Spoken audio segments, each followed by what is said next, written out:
Slash had dodged a bullet. But Duff was killing himself slowly with booze. Duff was in terrible shape, terrible shape. He could barely speak. I'd be on stage and I'd hear when I look over and Duff would be laid out. His bass guitar on the stage and him passed out.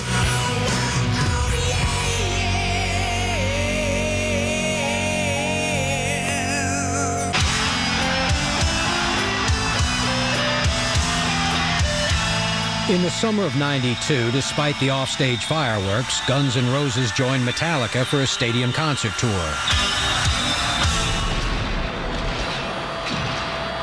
But on August 8th, at a gig in Montreal, Metallica frontman James Hetfield was severely burned in a bizarre pyrotechnic accident, leaving the Guns to deal with an incendiary crowd. Axl could have probably saved the day, but his voice was messed up. He just couldn't hear himself and chose to leave.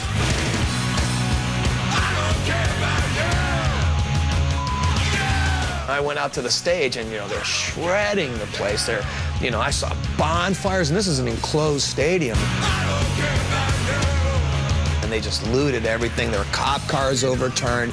And, I've never seen anything like that. That was my first riot. That was a really sort of embarrassing moment for everybody, because it was like, we have no control over this, The Guns soldiered on until July of '93. Their final performance was for 70,000 fans in Buenos Aires, Argentina. It was the last the world would see of the original band. Next, the Guns come undone. Nobody wanted to come home, because I think everybody in the back of their mind thought that it was going to be over.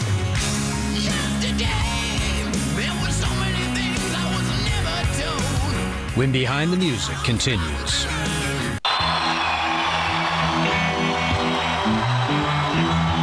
On July 17, 1993, Guns N' Roses completed a 2.5-year tour that was the longest in rock history. But as the band touched down in Los Angeles, their future was more uncertain than ever.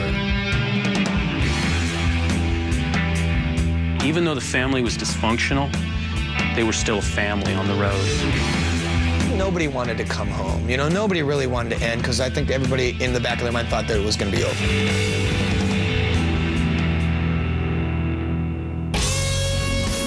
In November of '93, Guns released a collection of cover tunes called The Spaghetti Incident.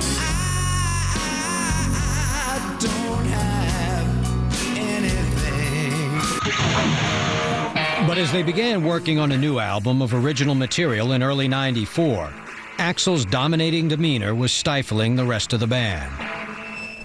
It's not brain surgery. I've said it a million times. Dude, what are you doing over there? Who are you, Zubin Mehta, doing a 72-piece, orchestral masterpiece? In December of '94, GN'R managed to cobble together a cover of the Rolling Stones' Sympathy for the Devil for a movie soundtrack. It would prove a sonic farewell for Matt, Slash, Duff, and Axl. Pleased to meet you. Hope you guess my name. That's the sound of the band breaking up right there. What's puzzling you is the nature of my game. Slash and Duff and them had much less patience for eating the amount of they had to eat to keep everything going. A band is a marriage, and they were bound for divorce court.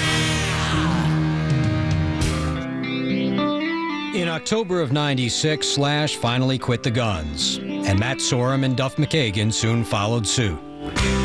In the aftermath, Axl virtually disappeared for half a decade, attempting to reinvent Guns N' Roses with a brand new cast.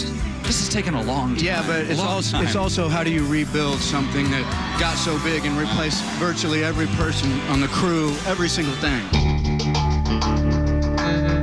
Axl took his new Guns on the road in 2002, but the North American tour was fraught with cancellations and unraveled after only 15 shows. As for the new album, that's been in the works for nearly a decade. I think the guy has really fought hard to make Guns N' Roses relevant to whatever was going on. But he's waited so long whatever was going on has changed a few times. I think he just, in his head, wants to achieve a sort of mythic perfection that may be impossible. Axl's album, Chinese Democracy, is finally slated for release in November of 2004. As for Slash, Duff, and Matt Sorum, they formed the supergroup Velvet Revolver, with former Stone Temple Pilots frontman Scott Weiland.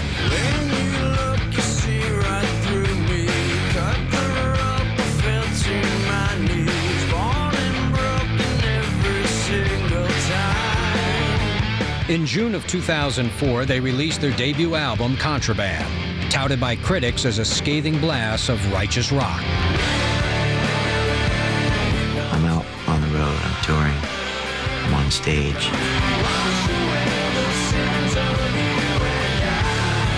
Got some of the greatest musicians around me, and that's the most important thing.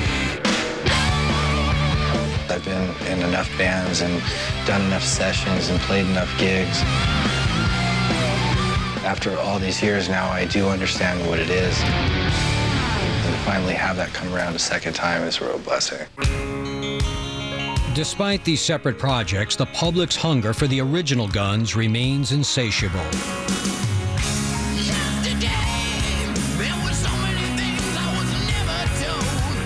In April of 2004, a greatest hits collection debuted at number 3 on the charts, but a full-scale reunion seems highly unlikely.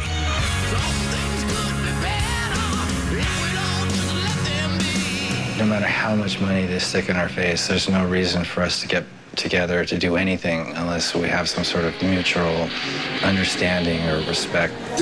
And we're way, way far from that, so I don't see it anytime in the foreseeable future.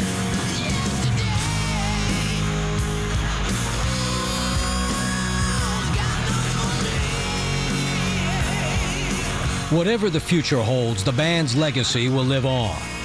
For 6 unforgettable years, they pillaged the music world and remade rock and roll in their own decadent image.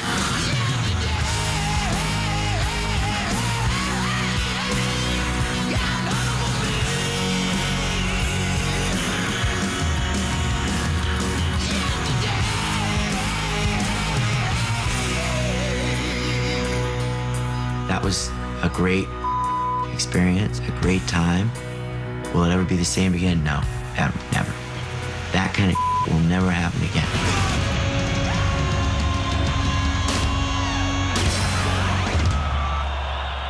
You just say